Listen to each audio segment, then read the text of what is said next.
A for কি হয়? জোরে বলবে। অ্যাপেলের সাথে ম্যাচিং করো। অ্যাপেল কোথায় আছে দেখে ম্যাচিং করো ঠিক করে। হ্যাঁ, এবার বি ফর কি? বি ফর হ্যাঁ, ভেরি গুড। তুমি চুপ করবে, ওকে বলতে দাও। সি ফর বলো। সি ফর জোরে বলো। সি ফর হ্যাঁ। এবার ডি ফর দিতে যাও। ডি ফর কি হয়? D for doll. ডল কোথায়? ডল ডল দেখো। হ্যাঁ, নিয়ে যাও।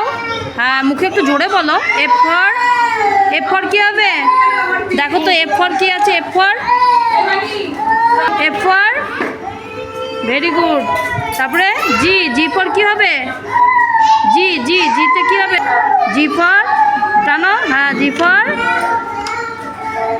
গান। এখানে হবে গান। এবার হ্যাঁ, আবার এইচ ফর হয়ে গেছে। ঠিক আছে, আমি দেখে নেবো। এইচ ফর কি হয়? H for